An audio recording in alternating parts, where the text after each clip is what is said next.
नमस्कार, सत्यहिंदी.com में आपका स्वागत है। एक नजर अब तक की सुर्खियों पर। आज समाजवादी पार्टी प्रमुख अखिलेश यादव ने आजमगढ़ और मिर्जापुर में जनसभाओं को संबोधित किया। इस दौरान अखिलेश यादव ने कहा कि 7वें चरण में बीजेपी को जनता 7 समंदर पार फेंक देगी।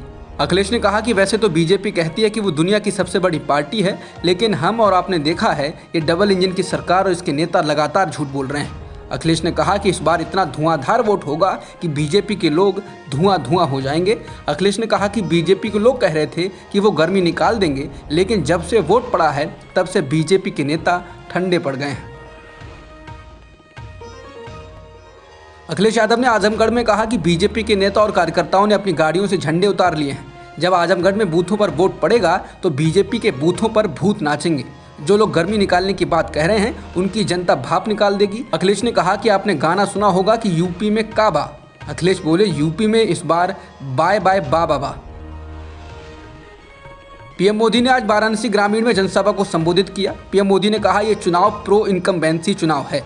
पीएम मोदी ने कहा कि इस बार यूपी एकजुट होकर कह रहा है कि आएगी तो भाजपा ही, आएंगे तो योगी ही। मोदी ने कहा कि जनता घोर परिवारवादियों को पूरी तरह नकार चुकी है। मोदी ने कहा कि जो सिर्फ अपने परिवार का भला करते हैं, क्या जनता ऐसे लोगों को साथ देगी? मोदी ने कहा कि ये घोर परिवारवादियों की आदत है कि वो जो बोलते हैं वो करते नहीं और जो नहीं बोलते हैं वही करते हैं। मोदी ने कहा कि इन्होंने 5 साल दंगे ही दंगे करवाए थे, जबकि ये इनके घोषणा पत्र में कहीं नहीं था। यूपी विधानसभा चुनाव अब अपने आखिरी पड़ाव में पहुंच चुका है, लेकिन इस बीच आज भाजपा सांसद रीता बहुगुणा जोशी के बेटे मयंक जोशी ने सपा का दामन थाम लिया। हालांकि इसकी अटकलें कई दिनों से थीं, जिस पर शनिवार को सपा अध्यक्ष अखिलेश यादव ने विराम लगाते हुए अपने चुनावी मंच से इसकी घोषणा कर दी। आजमगढ़ में एक चुनावी रैली को संबोधित करते हुए अखिलेश यादव ने मयंक जोशी के सपा में शामिल होने की बात कही। मणिपुर में आज दूसरे चरण में 22 सीटों के लिए वोट डाले जा रहे हैं। 3 बजे तक हुए मतदान के आंकड़ों में 68% वोटिंग हुई। इस चरण के प्रमुख उम्मीदवारों में पूर्व मुख्यमंत्री ओ इबोबी सिंह और पूर्व उप मुख्यमंत्री गैखंगम गंगमेई शामिल हैं। रूस ने संयुक्त राष्ट्र सुरक्षा परिषद से कहा कि वो यूक्रेन में फंसे भारत के छात्रों को निकालने के लिए तैयार है। रूस ने यह भी कहा कि उसकी बसें पूर्वी यूक्रेन के शहरों खार्किव और सुमी जाने के लिए तैयार खड़ी हैं और इनके जरिए वो भारत के साथ ही दूसरे मुल्कों के लोगों को भी यूक्रेन से निकाल कर लाएगा। संयुक्त राष्ट्र सुरक्षा परिषद की ओर से एक बार फिर शुक्रवार को आपात बैठक बुलाई गई थी। ये आपात बैठक रूस के द्वारा यूरोप के सबसे बड़े न्यूक्लियर पावर प्लांट पर किए गए हमले के बाद बुलाई गई थी। हालांकि हमले के बाद पावर प्लांट में लगी आग को जल्द ही बुझा लिया गया था, लेकिन इससे यूरोप के तमाम देशों में खलबली मच गई थी। इस बीच ये खबर आई है कि यूक्रेन ने इस पावर प्लांट पर फिर से कब्जा कर लिया है। यूक्रेन में फंसे भारतीय छात्रों को सुरक्षित निकालने को लेकर सुरक्षित कॉरिडोर न बन पाने को लेकर भारत सरकार ने प्रतिक्रिया दी।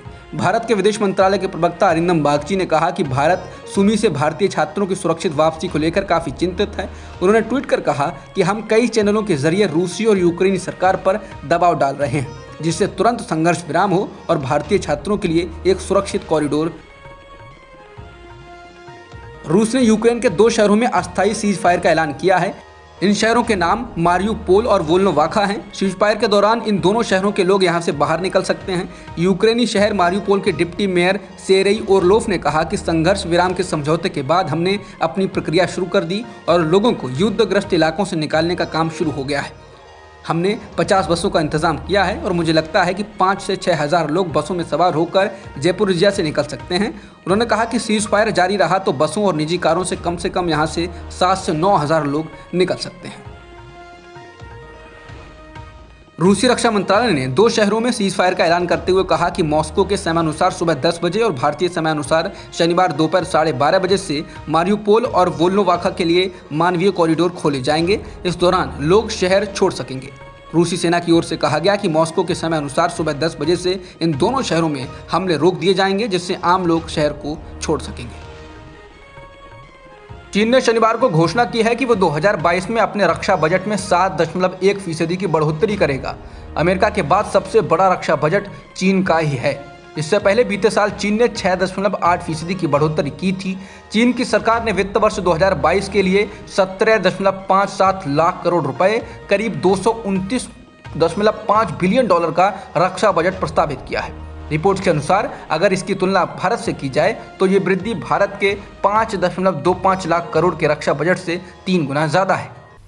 अब तक की खबरों में इतना ही। बाकी खबरों के लिए बने रहिए सत्यहिंदी.com के साथ।